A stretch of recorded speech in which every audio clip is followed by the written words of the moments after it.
দাদু আর বইলো না, তোমরা কেমনে এই শয়তানির কাজ করতা? মানব জাতিতে পরিণত হয়ে যাইতেছে কেন? ওগো শয়তানি করলে কি হয়?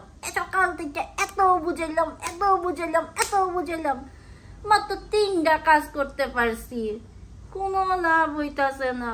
তোমাকে সময় কাজ কত সহজ ছিল, আমাকে সময় কাজ কত কঠিন। পোলাপানে ডিজিটাল হয়ে গেছে। দাদু ভাই, এইটা কোনো কথা বলে? মানব জাতির কাছে এখন আছে আমাদের এই শয়তানের বাক্স, যেটার মাধ্যমে তোমাদের কাজটা অনেক সোজা হয়ে গেছে। আগে সবাই মিলে যখন জুয়া খেলতো তখন পুলিশে এসে দৌড়ানি দিত, আর এখন জামাইয়ের পাশে বউ আছে, তাও জামাই লাগায় অন্য জায়গায়, বলতেও পারে না কি লাগায়, বুঝো নাই? কয়েন।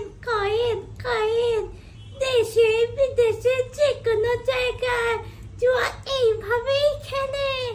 লোভ কইরা বাড়ি ঘর সব বিক্রি করে ফেলতেছে, জানেও না।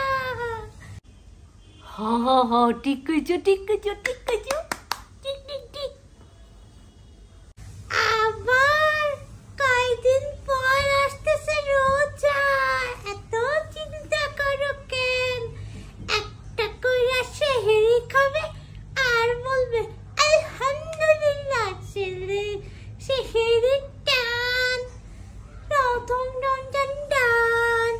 আমাদের সময় তো এইগুলো ছিল না, তখন ওদের দিয়ে শয়তানি কাজ করানোটা অনেক কঠিন ছিল। রোজার মাসে তোমাদেরকে আমাদেরকে আটকায় রাখতো, এখন আটকায় রাখলেও তোমাদের কাজ অনেক সহজ হয়ে গেছে, কত সহজ। আর আমাদের সময় আবার আসতেছে 14ই ফেব্রুয়ারি।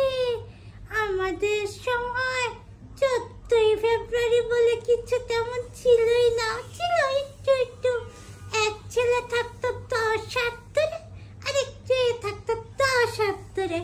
তারপরে চিঠি দিত, কলম দিত, গোলাপ ফুল দিত, একজন হাতে দিত।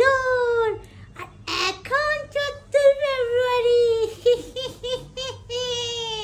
বুঝতে পারতেছো তো দাদু ভাই?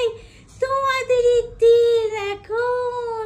তোমরা তো অনেক সহজে অনেক ভালো কাজ করতেছো, আর আমাদের সময় কি কষ্টের দিন গিয়েছে। এখন মরলেই বাঁচি, তোমাদেরই তো দিন এখন দাদু ভাই।